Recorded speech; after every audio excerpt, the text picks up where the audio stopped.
ஆனா உண்மையில அந்த ஆய்வு செய்பவர்களுக்கு என்ன தகுதி, என்ன அதிகாரம், என்ன மருத்துவ அறிவு அப்படின்ற கேள்வியை கேட்டா ஒரு பதிலும் இல்ல.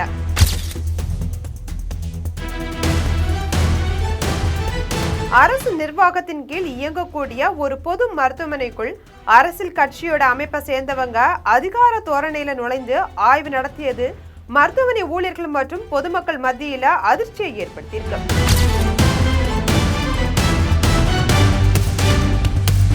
இவர்களுக்கு மருத்துவமனையில மருந்து இருக்கிறதா, மக்கள் சரியான சிகிச்சை பெறுகிறார்களா, டாக்டர்கள் போதுமான அளவில் இருக்காங்களா, நோயாளிகளோட பிரச்சனைகள் எல்லாம் பிரச்சனையே கிடையாது. ஆய்வு செய்வது போல வீடியோ எடுத்து வெளியிடதே இவர்களோட வேலையா இருக்கிறதா மக்கள் புலம்புறாங்க.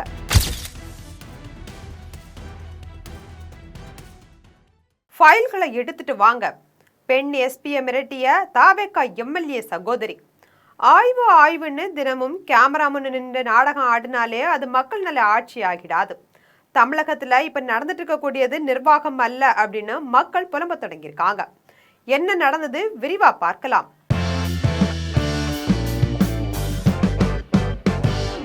ஒரு பிரச்சனை நடந்தாலே உடனே தாவேகா மருத்துவ குழு வந்துருச்சு, அதிரடி ஆய்வு நடந்தது அப்படின்னு சமூக வலைத்தளங்கள்ல வீடியோ, ரீல்ஸ், புகைப்படங்கள் அப்படின்னு பரப்பி மக்களோட மனதுல ஏதோ பெரிய மாற்றம் நடக்கிறது போல ஒரு பிம்பத்தை உருவாக்க தொடங்கியிருக்காங்க.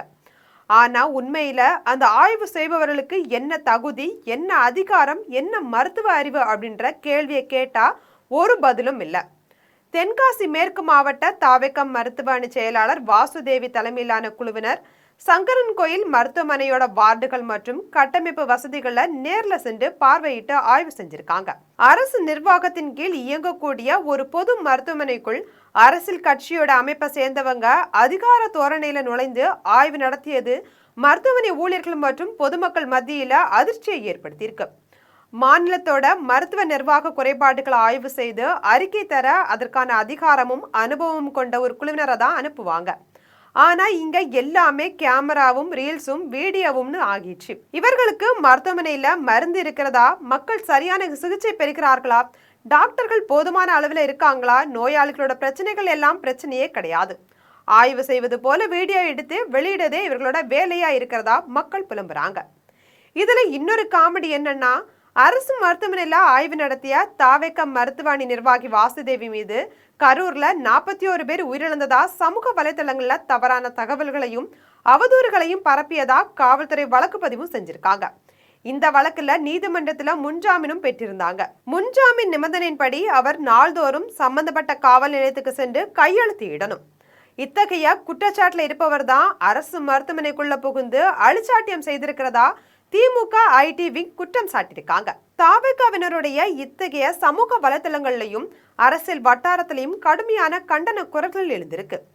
கட்சியில ஒரு குறிப்பிட்ட அணியோட பொறுப்பாளராக இருக்கக்கூடிய நபர்களுக்கு அரசுக்கு சொந்தமான ஒரு பொது மருத்துவமனையா ஆய்வு செய்ய என்ன தகுதி இருக்கு, எந்த சட்டப்பிரிவின் கீழ் அல்லது எந்த அரசாணையின் அடிப்படையில இவங்களுக்கு என்ன அதிகாரம் வழங்கப்பட்டிருக்கு அப்படின்னு நடுநிலையாளர்களும் சமூக ஆர்வலர்களும் கேள்வி எழுப்பி வராங்க. மக்கள் பிரதிநிதிகளாவோ அல்லது அரசு அதிகாரிகளாவோ இல்லாத தாவேகாவினர் அரசு நிர்வாகத்திற்கு இணையா செயல்பட முயல்வது அப்பட்டமான அதிகார துஷ்பிரயோகம் அப்படின்னு விமர்சிக்கப்படுது. உண்மையான நிர்வாகம் என்பது மருத்துவமனையில் இருக்கக்கூடிய குறைகளை அமைதியா சரி செய்வதுதான் நிர்வாகம். ஆனா இவங்க செய்யக்கூடிய வேலை என்னன்னா, ஒரு குழுவை அனுப்பி வீடியோ எடுத்து பேக்ரவுண்ட் மியூசிக்லாம் போட்டு அதிரடி ஆய்வு அப்படின்னு வீடியோ வெளியிடுறாங்க. இந்த போலி அரசியல மக்கள் இன்னும் எவ்வளவு நாள் நம்ப போகிறாங்கன்னு தெரியல. இணையத்துல உருவாக்கப்படக்கூடிய பிம்பம் வேற, நிஜத்துல மக்களுடைய வாழ்க்கையே வேற அப்படின்றத தாவேகா கட்சியினர் என்னைக்குதான் புரிந்து கொள்ள போகிறார்களோ அப்படின்றது தெரியல. விஷயம் அறிஞ்சவங்க பதறி கொண்டுட்டு இருக்காங்க. சங்கரன் கோயில இப்படின்னா ஈரோட்ல எம்எல்ஏ ஒருவர் மாவட்ட எஸ்பியை மிரட்டியிருக்காங்க. இந்த செய்தி என்னன்னு விரிவா பார்ப்போம். ஈரோடு மேற்கு தொகுதி தாவேகா எம்எல்ஏ ஆனந்த் மோகன் மற்றும் அவருடைய சகோதரி ஆகியோர் மாவட்டத்தின் குற்ற நடவடிக்கைகள் குறித்த கோப்புகளை எடுத்துக்கொண்டு தங்களுடைய முகாம் அலுவலகத்திற்கு உடனடியாக வரும்படி ஒரு போலீஸ் அதிகாரி மூலம் மாவட்ட பெண் எஸ்பி கிரண் ஸ்ருதிக்கு உத்தரவிட்டிருக்காங்க. இதை கேட்டு அதிருப்தியும் கோபமும் அடைந்த எஸ்பி எம்எல்ஏவை நான் ஏன் சந்திக்கணும் அப்படின்னு அவருக்கு ஏன் மாவட்ட ஃபைல்களை காட்டணும் அப்படின்னு கேள்வியை எழுப்பியிருக்காங்க. இது குறித்து மாவட்ட கலெக்டரிடமும் புகார் அளிச்சிருக்காங்க. மக்கள் பிரதிநிதியின் இந்த அதிகார மீறல் காவல்துறை மற்றும் அரசு அதிகாரிகள் வட்டாரத்துல பெரும் பரபரப்பை ஏற்படுத்தி இருக்கு. எம்எல்ஏவுடைய அதிகாரம் மற்றும் செயல்பாடுகள் என்னன்னு தெரியாம அவர் இப்படி நடந்து கொள்கிறார் அப்படின்னு காவல்துறையினர் எஸ்பியை சமாதானப்படுத்தியிருக்காங்க. இதை தொடர்ந்து பெருந்துறை டிஎஸ்பி எம்எல்ஏவோட தந்தை கலைசெல்வனை நேர்ல சந்திச்சு எச்சரிச்சிருக்காங்க.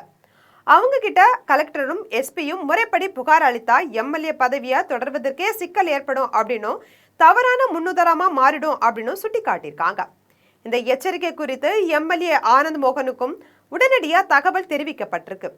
தவறு உணர்ந்த எம்எல்ஏ ஆனந்த் மோகன் உடனடியா மாவட்ட எஸ்பி கிரண் ஸ்ருதிய செல்போன் மூலம் தொடர்பு கொண்டு தன்னுடைய செயலுக்கு மன்னிப்பும் கேட்டிருக்காங்க. அதோடு மட்டும் இல்லாம எஸ்பிய நேர்ல சந்திச்சு மரியாதை நிமித்தமா பேசி தங்களுடைய அத்துமீறலுக்கு பகிரங்கமா மன்னிப்பும் கோரியதா போலீஸ் வட்டாரங்கள் கூறுறாங்க. இது போன்ற அரசியல் செய்திகளை உடனுக்குடன் தெரிந்து கொள்ள ஜெம் தொலைக்காட்சியுடன் எப்போதும் இணைப்பில் இருங்கள்.